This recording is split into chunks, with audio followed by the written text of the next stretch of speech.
I'm Dr. Nair, and my business is Mental Notes, and I'm based inside the Singapore Sports Medicine Centre.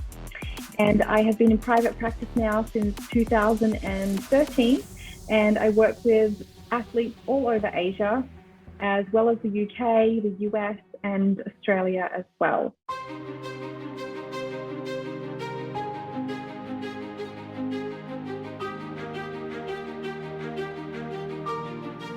Losing's never easy, right? But there is definitely something that elite athletes must do if they want to continue to feel motivated, to feel driven, and to feel confident when they lose and they experience defeat. The first thing we have to recognize is that defeat and losses are part and parcel of all journeys to be successful. And the athlete needs to be able to see defeats and losses as something that they can gain from. It should never be seen as something that is like a bad thing or bringing them down. It's one, it's a given, and two, they have to be able to reflect on it in a way that will give them the gains from the defeats and the losses. I usually always talk to my young athletes about the idea of loss and saying that, when we win, when we perform well, we usually don't reflect that much. We just say, okay, great, let's go for dinner. But when we lose and when we go into defeat, we do go through a lot more reflection. But if we do it in the right way, we can actually really make massive gains that you will not get from the winning.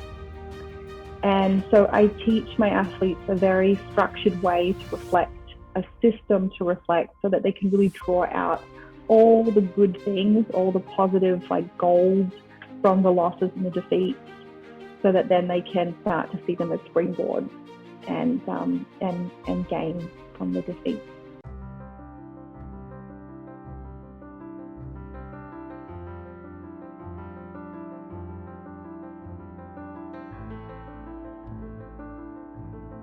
Yeah, this is such an interesting area.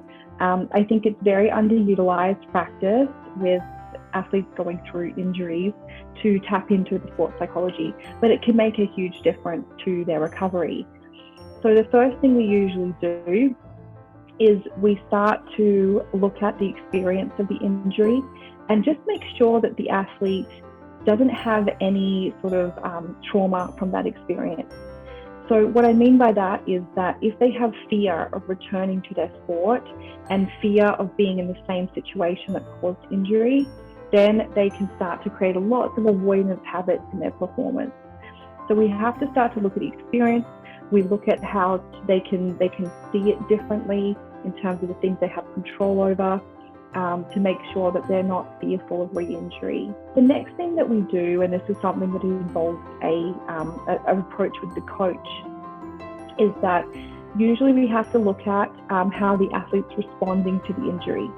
And when an athlete is going through significant depression or anxiety after their injury, we have to make sure that they feel like they have an active role still within their team if they are in a team sport.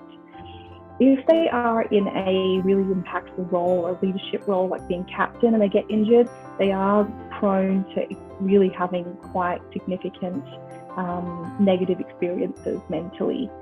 So it's important that we make sure that, if there's finals approaching, that they are on the sideline, but they're actively involved and still leading the team, just so that they don't feel helpless at the end of the day, because they shouldn't feel that way.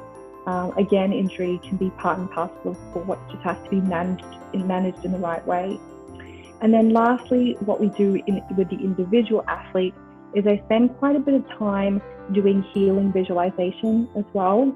And this can be a fantastic exercise that has been shown in research to actually speed recovery. And I think that has a lot to do with the fact that the athlete feels in control. They're obviously reducing levels of anxiety, and they're more active in terms of getting through their rehab.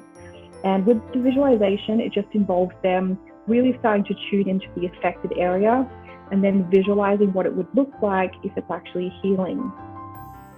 And that can be a really powerful process for them to go through they're not avoiding it. They're actually confronting what their body might be like inside, and then actually feeling like they're committed to starting to see it heal.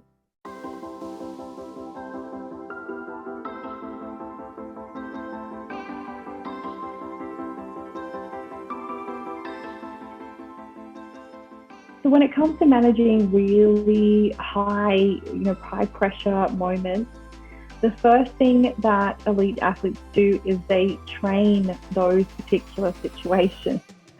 So we spend a lot of time in training simulating that particular scenario so that they practice actually experiencing it.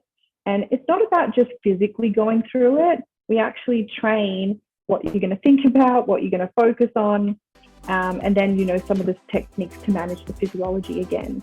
So everything's actually practiced and rehearsed and experienced. And this is something that we just don't do very often in the real world, but we can definitely start to look at scenarios when, again, like a big presentation, you might not necessarily practice it, really rehearse it, but you can visualize it. You can imagine exactly what you're going to wear. You can imagine yourself talking through each of your slides, seeing the people in the room, and doing a lot of that in vivo practice is extremely useful to help you really manage and negotiate really high pressure moments, because you just feel like you've done it before, you've seen it, you've felt it, and you're more familiar with the whole thing. So that's something that we do quite extensively with athletes.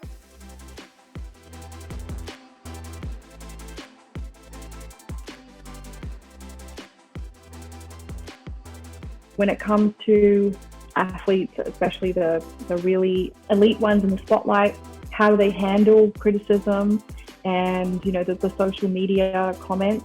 I'd say they don't handle it very well. This is something that takes extensive training to be able to manage over many, many years.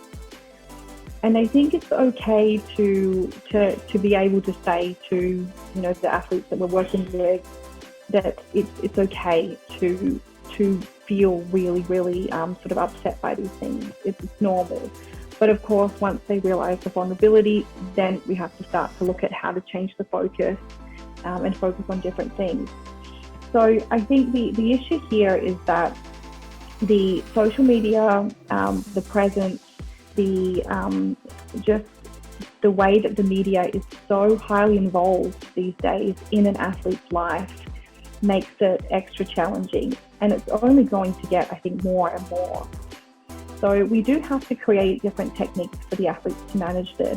The first thing is that they need to start to understand that this is part of the business and this is what generates money.